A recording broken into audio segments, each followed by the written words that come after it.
He traded a kingdom for love, but she traded him for a necklace. The prince ignored his father's final warning. Instead of marrying a princess from a royal family, he chose the daughter of a wealthy merchant, because to him, she was more beautiful than anyone in the world. A few months later, the king died. And overnight, the young prince became the ruler of the entire kingdom. The weight of the crown changed everything. Days turned into sleepless nights filled with wars, meetings, responsibilities, and endless problems of the empire. The man who once spent every moment with his wife now barely had time to look at her. Loneliness slowly consumed the queen. To escape the silence of the palace, she started spending more time with her rich friends. One afternoon, during a royal gathering, her eyes froze on a necklace hanging around her friend's neck. It wasn't just jewelry. It looked like the stars themselves had been stitched into gold. Diamonds sparkled so brightly that the queen couldn't look away. "I'll pay whatever you want for it," she said instantly. But her friend calmly replied, "This necklace was my mother's last memory. I can never sell it." The other women laughed mockingly.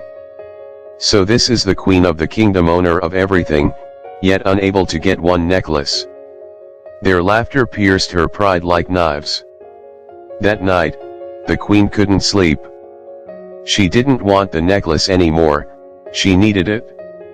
Meanwhile, the friend's greed awakened. She realized the queen would do anything now just to protect her pride.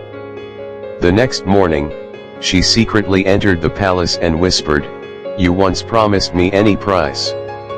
I'm ready to give you the necklace, but only on one condition." The queen frowned. "What condition?"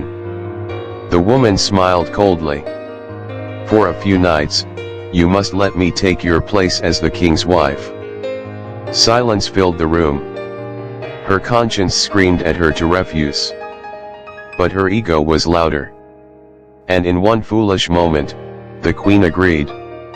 Without telling the king, she allowed the woman into the royal chamber. Then she proudly wore the necklace and rushed to the same friends who had mocked her before.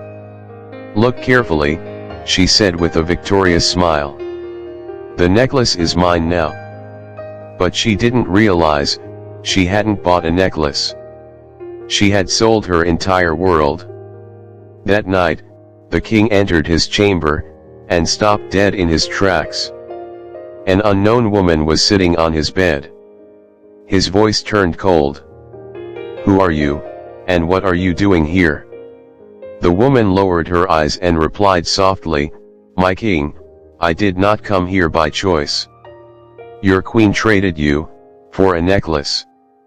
For a moment, the palace fell silent. Then rage exploded in the king's eyes. His hands trembled. Veins bulged across his face. "Bring the queen to me right now," he roared. The soldiers dragged her into the court. The king stared at her with heartbreak and fury. "I rejected my father's wishes for you. I gave you my love, my throne, my name, my kingdom." Then his voice cracked with pain. "And you traded all of it for a piece of jewelry." The queen stood speechless. The necklace around her neck suddenly felt heavier than chains. The king raised his hand and gave the final order. "Throw both of them out of my palace, forever." And just like that, a woman who once ruled the kingdom lost everything, because she valued pride more than loyalty. Sometimes, the most expensive things in life are bought with the people we love.